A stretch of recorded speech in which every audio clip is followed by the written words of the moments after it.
Do you want to play quizzes in your classroom, but your students don't have mobile phones?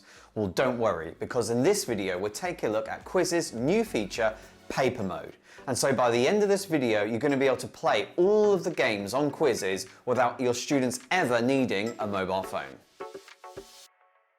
Hello, my name is Charlie. This is my channel, Charlie's Lessons. I want to say a thank you to all my members who've joined my YouTube community, especially Dante Alvarez, who has joined Pedro's army. Dante, get in touch and I'll give your educational website or blog or resource a shout out in my next video. So this new feature on Quizizz is going to be a lifesaver, especially for those working with children, because as we know, children don't have mobile phones. Well, they shouldn't have anyway. And obviously we can play games like Quizizz, Kahoot and all the others with teenagers and adults, but with children we've always had to be a bit more creative, until now. So the first thing you need to do is make a Quizizz account. This is really simple. Just go to the Quizizz homepage and go to sign up. You can even use your own Google account. In this video, we're not going to look at creating quizzes from scratch. We're going to look at the library of content that we can use straight away in class. So all you need to do is to find a quiz that's going to be suitable for your class. When you go to play, you're going to have now 3 options, and option number 3 is called Paper Mode. Before you click to play Paper Mode, make sure that you've installed the Quizizz app on your phone. So if you're using Android like me, you're just going to go straight to the Play Store and search for Quizizz and download the app. Very important, log into the mobile app with the same account you're using on the Quizizz site. So you've got your account created on Quizizz, you've found the quiz that you want to play with your students, and you've installed the Quizizz app. What's next? The final and most important piece of the puzzle is to get your Quizizz cards. All you need to do is go back to the quiz, press play Paper Mode and follow the instructions to print your cue cards. The way the cue cards work is that on each card there is the player's number, so P1, P2, P3, etc.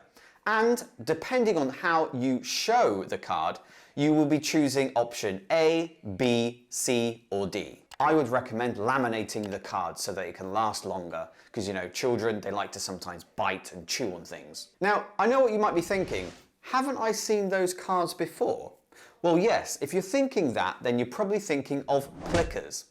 Now, Plickers uses a similar system, but the problem with Plickers is that I teach English as a foreign language, and I subscribed for resources on Plickers about 2 years ago, and I've had 0 emails since.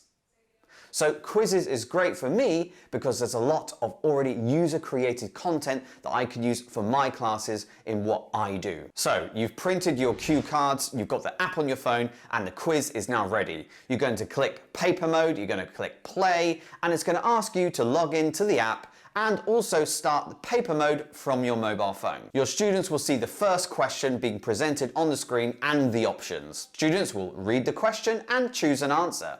They will then show their cue card in the right direction of the answer they would like to choose. You are then going to choose on the app to scan the answers. When you press that, the camera will open and you'll begin scanning all of the students' answers. The process is very quick and you can pick up on multiple players at the same time. Once you've scanned all the answers, all you need to do is press submit. The results of that question will be presented to all students on the screen and you'll be able to see who got the question right and who got it wrong. Once you finish the quiz, then you'll be able to get access to Quizizz's amazing reports. The way I've been using this in my class is to do reviews at the beginning or the end of the class, and even to test my students on a unit of the course book we're using. If you're going to be using this new feature with children, I would suggest printing the cue cards and allowing your students to decorate their own card. That way it becomes a bit more personal for the students. Not only can you get your students to decorate the cards, but you can also assign the actual names of your students to each card.